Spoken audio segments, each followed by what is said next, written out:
Hi friends, David here from Learn Stage Lighting, and in this video we're going to do a how-to, a introduction, a how to program Cuety by Visual Productions. So Visual Productions is a new brand we've been carrying for a while here, and what drew us into them, I'd been aware of them for honestly quite a while, and I didn't realize they had US distribution. Then I found it, and what we love about these guys is they make a variety of different boxes and consoles and software, but all of their stuff is really well thought through and really reliable. And so Qt basically is just a tablet generally, though you can run it on a PC, based lighting console. It sits off the network like the Light Shark that we've talked about for a long time. And we love the Light Shark, but this is less expensive and simpler. So for some uses, this makes a lot of good sense.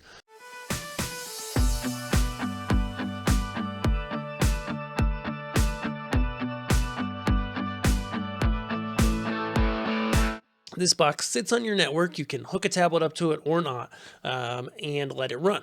What I love about Qt is, they have a remote app, and with the LPU2 box, which is really well priced, you get a universe of DMX, 64 fixtures, blah, blah, blah, blah, but you get triggering options. So you can trigger it externally.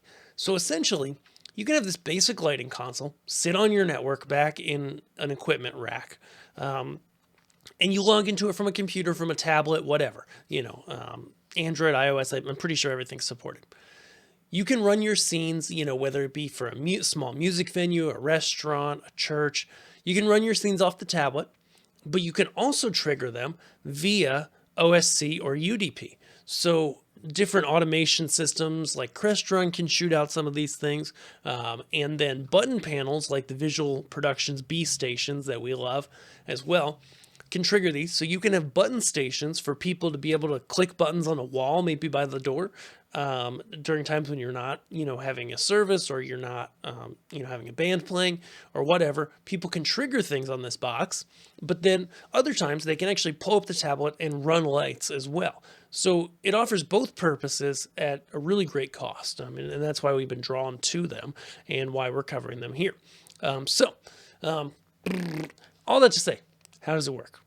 So you launch the app, and it basically goes and generally finds your box on the network. So if you go here to the options, your box should show up here, and then you can just hit new show file. So I'm going to rename it to YouTube show, and then I'm going to open it. Boom. So now we're in YouTube show. We're on this device, which is on the network, and I've set up the SACN here. I've enabled it and turned on the universe. It has a direct DMX output on it, which is 3-pin, I believe. But the SACN allows me to connect to the 3D visualizer that shows you my lights. Okay, now we go to the patch screen. So you get all these fixtures. Again, very simple, just 64 fixtures. But you can go ahead, you choose the personality, and I didn't check. I hope this is in there, or else we're going to take a, slide to the left, but we went with 80J, and I patched the focus spot 4Z. So we're going to scroll down. You can see as I'm scrolling, I can scroll with my scroll wheel, but it's very tablet-centric, which is fine. Whoop, we passed it. Yeah, the 4Z's in there. And I better check my mode. What mode are we in, Bob? Well, David, we are in basic mode. Okay. So choose basic mode. Okay. And then, sure, it's going to take a minute just to go through real quick. I am on a touch screen, though, so touch screens are faster. I think I have 10 of these.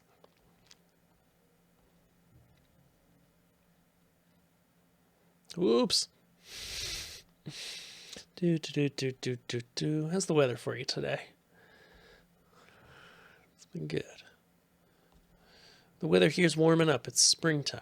We like that. I'm recording this in late March. So I think I have 10 of these in my rig. We're going to find out. So now they're patched. You can select other fixtures, and if you need new profiles, they're very receptive. They have a forum. You just post the manual for the fixture you want. They get back pretty quickly, and they've been great. It also does do multi-part fixtures, which is great. Like a lot of more entry-level consoles don't work with multi-part fixtures. It's cool that it does. So pop out a patch here, and now we basically have all of these rows of playbacks that are 8 wide, and 8 because it kind of looks like a MIDI controller, kind of has that feel to it, and that fits. And then you have these cue lists on there. So I can go in here, and I go edit, and I press a cue list, and then I've got all my fixtures in here. So say I grab the first 4. Actually, let's just grab all of them. And then here's all your channels. Again, it's not as fancy or intuitive as other softwares. It's not quite as user-friendly as something like Lightkey, but it's inexpensive. It's simple to learn. And if you're in a space where you need to have some programming, have this reliable box just sitting on the network and not have to touch it, that's why we like it. So I got to find the intensity on this guy. Oh, there it is. In. Then there's a shutter as well. So we open that up, and then we see some light. I see the light. And then I'm going to grab just the first 4. There aren't really any groups or anything. It's a pretty simple little console. Maybe we use a little bit of color in there. Then we'll move them. You can see here pan and tilt. Move them around. Again, nothing fancy. Grab some more of them. Maybe we take the rest of these and go, whoops, always tilt first, people. Always tilt first. Go, those are all facing backwards, so I want to go this way now. Pop in the prism, maybe. That one. Pop in a gobo.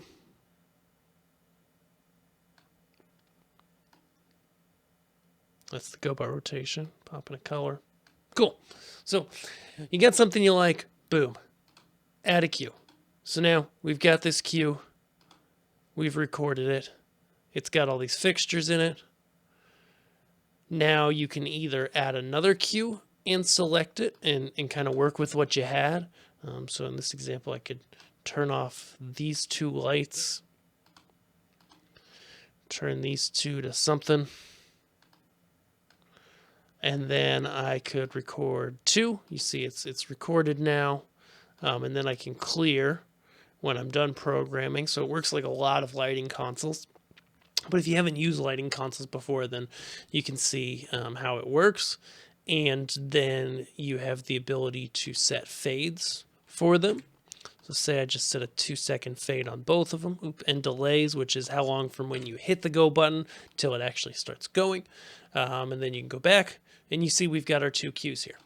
So it's as simple as just pressing on the cue, everything fades in, cue 2, everything fades in. So you get 8 cues on each page.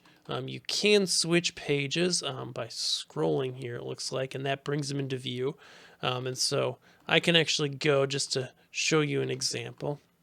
And if I edit this one, 10, and I just grab this light, turn it on, open it up, add a cue, record it, clear, back. You can see now, okay, I've got these 2 cues now running, even though they're different pages of faders. And I have to scroll, like I can set my intensity from a fader. And I can scroll down, set my intensity on the fader for this other cue, which has no intensity, so it's not. Oh, it's this cue. That's why it didn't work. Control that from a fader. So it's really simple. It's really intuitive to get started. I mean, we see we're 9 minutes into it. We've recorded some stuff onto faders. It's pretty good.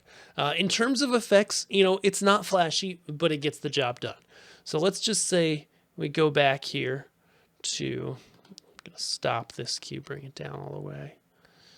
Let's say we go here and, oops, not patch.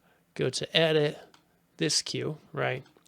We pull up this cue, we load it, and we go, okay, now I want to add an effect to this cue. So pretty much anything in here has effects, whether it's an individual channel or a group of channels like pan tilt or like color mixing channels. So if you hit effects here, say we put a circle on, oops, we gotta select lights first, that's key. So grab these 6, we hit effects, we put a circle on them, we start to bring up the size. We start to bring up the speed, and then the phase being the offset of various fixtures across it. Now we see, boy, this isn't art, but we're making an effect, right?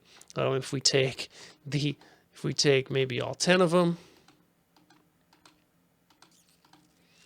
and then we go ahead to intensity, click effects. Now it says intensity effect. We can adjust, like get a sine wave. And now we've built that across our lights. So the effects are just basic effects, you know, basically choosing the attribute, choosing the waveform, and then setting the size and speed. But they're adequate. Like for a lot of people, for a lot of places with simpler needs, this can work really well. So I'm just going to record that one. Clear. Go back. So there, yep, we've got it playing. Cool. And so it really is that simple. There's more to it. Like you can swap, you can set a priority, you can release. Here we go. There's the stop button. Release, David. But overall, like Cuety's just a really simple program. And the fact that you can grab things like the B stations. Do I have one within reach? Nope, it's plugged in. You can grab things like the B stations from Visual Productions and be able to have actual physical buttons that fire different presets in here, even if nobody has it up on the tablet, means that for smaller churches, for venues, things like that, this can really be a great option to just give you that simple, non-complicated control that can work really well and not break the bank either. And also be something that just sits offline. That's what's cool about it is, you know, you're in here, you've got your show, you've saved it, right? We'll save our show here. All the changes you're making are on this external box. And so if I go and close the program, and then there's a power outage on the box. So we just unplug the box, right? Power outage in the building. We plug the box back in. You can see here if I relaunch Cuety. Boom. It is here. If we go to our show, we can open it. So the show was already running on the device. It was rocking and rolling. But now we can go in here and we can see all of our items playing. And so it's just really helpful, you know, to just be able to go in here, do basic stuff, have some basic triggering, have triggering from external devices or software, and be able to play back and just be simple, not expensive, not complicated. Works on any platform. So if you like it, if you think Cuety's a good fit, of course we've got it at Learn Stage Lighting Gear. Not only that, but we're the people that teach you how to make the best out of your lighting, how to use it, how to get the most out of it every single day. So if that all sounds good to you, head over to learnstagelighting.com, grab our free guide to begin with lighting, and check out our gear. If you need to buy lights, you need a trusted source to go, hey, this is our space. What makes sense for us? We'll let you know. We look across all of the brands, so we're not favoring any brand. We just look at what you need, and we get it for you. And so for that reason, we honestly sell a lot of different brands, and there aren't like one brand that we sell 90% of. It's really, really spread across things because ultimately we're looking at what's best for people. So if you like that, if that's the way you like to do business, come check us out. Learn Stage Lighting Gear, or send us an email, gear@learnstagelighting.com, and we will see you in the next video. Thanks.